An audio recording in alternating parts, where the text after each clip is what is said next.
ஒரு சொட்டு எண்ணெய் கூட யூஸ் பண்ணாமல் இந்த மீன் குழம்பை நான் வச்சுருக்கேன். எப்படின்னு தெரிஞ்சுக்கணுன்னா இந்த வீடியோ ஃபுல்லாக பாருங்கள். ஒரு சொட்டு எண்ணெய் கூட இல்லாமல் ஹெல்த்தியாக பண்ணோம் அப்படின்னா ஃபஸ்ட்டு இந்த ஸ்க்ரீனில் தர்ற பொருள்லாம் எடுத்துக்கலாம். தேங்காய், மிளகாத்தூள், மல்லித்தூள், ஜீரகம், அப்படியே 2 பல் பூண்டு இதெல்லாம் எடுத்து ஒரு மிக்சி ஜாரில் போட்டு நல்லா அடித்து எடுத்துக்கிட்டு ஒரு லெமன் சைஸ் புளியையும் கரைச்சி எடுத்துக்கலாம். இப்போ அடிச்செடுத்ததை ஒரு பேனில் மாற்றிக்கலாம். அப்படியே லெமன் சைஸ் புளியையும் அதில் ஆட் பண்ணிக்கலாம். தேவையான அளவு தண்ணி ஊற்றி அடுப்பு ஆன் பண்ணி இப்போ மிக்ஸ் பண்ணி வச்சுருக்க இந்த மிக்சரை வைக்கலாம். நோட்டட் கைஸ், இன்னும் நம்ம ஒரு சொட்டு எண்ணெய் கூட ஊற்றலை. இந்த மிக்சர் நல்லா வேகணும் அப்படிங்கிறதால மூடி வச்சிடலாம்.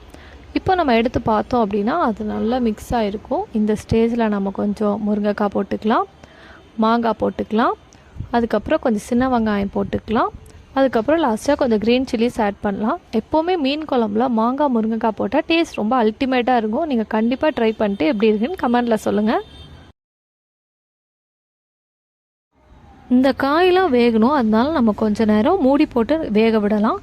ஒரு 10 மினிட்ஸ் வேக விட்ட அப்புறமா எடுத்துகிட்டு நம்ம மீன் ஆட் பண்ணலாம். நம்ம எனக்கு ஆட் பண்ண போகிற மீன் என்ன அப்படின்னு கெஸ் பண்ணி கமெண்டில் சொல்லுங்கள். ஆக்சுவலி அது நெத்திலி மீன் தான். நெத்திலி மீனை நல்லா க்ளீன் பண்ணி வச்சுக்கணும். அதோடைய எலும்பெல்லாம் எடுத்துடணும். ஷுவராக இந்த மாதிரி இருக்கணும். அப்போ தான் சின்ன பசங்கள்லாம் சாப்பிட்றது கரெக்டாக இருக்கும்.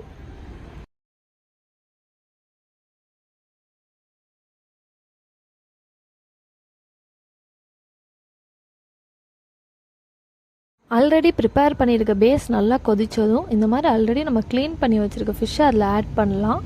ஃபிஷ்ஷை கொஞ்சம் கொஞ்சமாக பொறுமையாக ஆட் பண்ணுங்கள். நல்லா ஈவனாக எல்லா பக்கமும் ஸ்ப்ரெட் பண்ணி விட்டுக்கோங்க.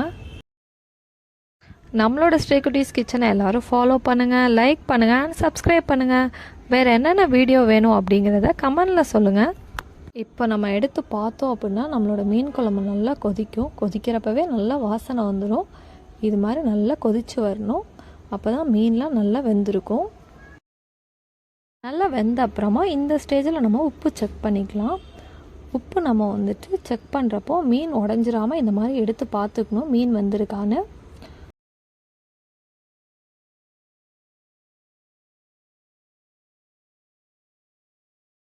கம்மியாக இருக்கிறதால இந்த ஸ்டேஜில் நம்ம கொஞ்சம் உப்பு சேர்த்துக்கிறோம்.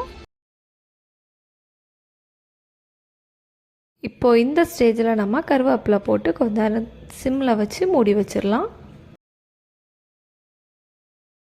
ஃபைனலி நம்மளோட no oil fish gravy ready ஆகிடுச்சு. எல்லோரும் கண்டிப்பாக ட்ரை பண்ணி பாருங்கள்.